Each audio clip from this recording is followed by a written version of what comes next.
Hi and welcome to The Winning Factor.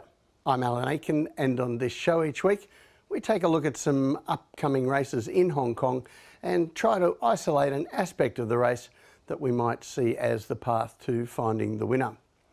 Well, racing at Sha Tin on Sunday featuring a Group 2 Sha Tin trophy. That's the first race we're going to take a look at, but first of all I want to take a little detour to the history of this race and what we can learn from that.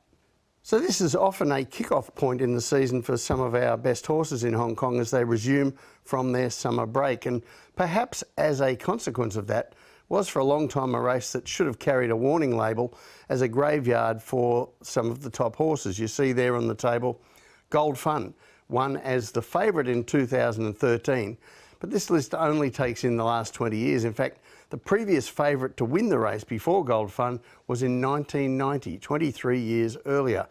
Quite a drought, and some big names were rolled during that time. Now that has improved in recent years, and as you can also see from these results, it's been a fascinating battle of handicaps between the established stars with the big weights and the lighter weighted, often up-and-coming stars.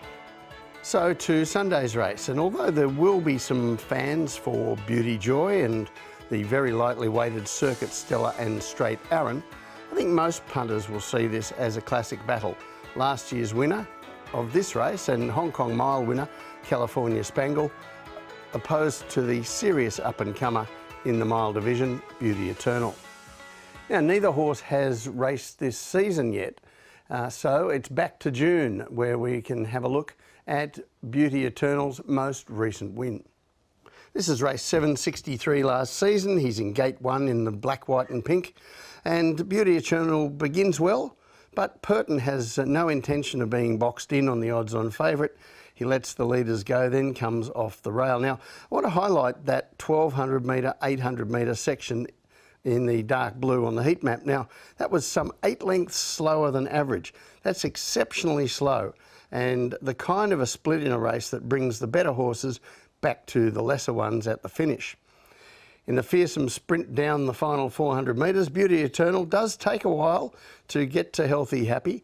Then Circuit Stella comes late with some claims to be unlucky, but the favourite gets the job done.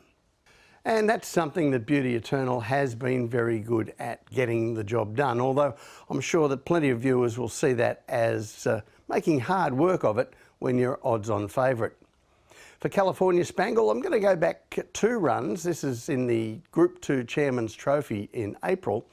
And this time we're going to see a favourite make hard work of it at even shorter odds. He was the 1.2 favourite in this race.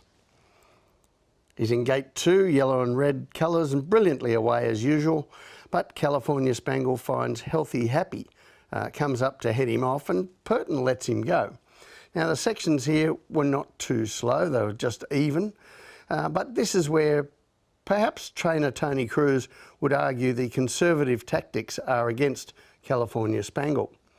This time the sprint down the straight was not so impressive, however, with California Spangle under siege before finally prevailing to win the race. But did we see the best of California Spangle there ridden behind? And when we go to the map, this is perhaps one of the more interesting aspects of the race shape.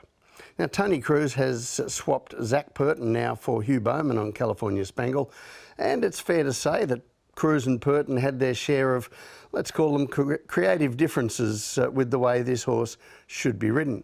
Cruz was always keen for Purton to go faster on him than Purton wanted to go, and as we saw in that replay, he even rode him behind horses. Now with the new hand-picked rider aboard, will we see California Spangle in front and stacking them up or rolling them along?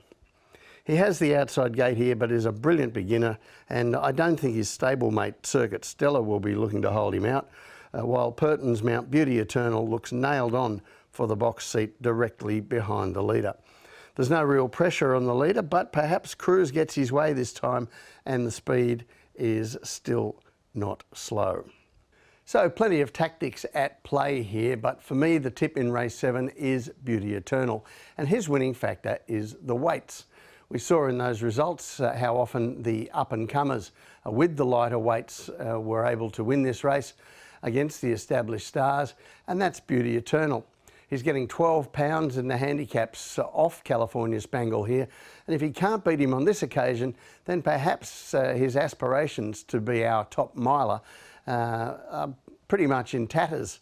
So the weights do the job here for Beauty Eternal, and I think it's going to be a great race. Well, that's it from the Winning Factor this week. Enjoy the racing Sunday. We'll see you next time.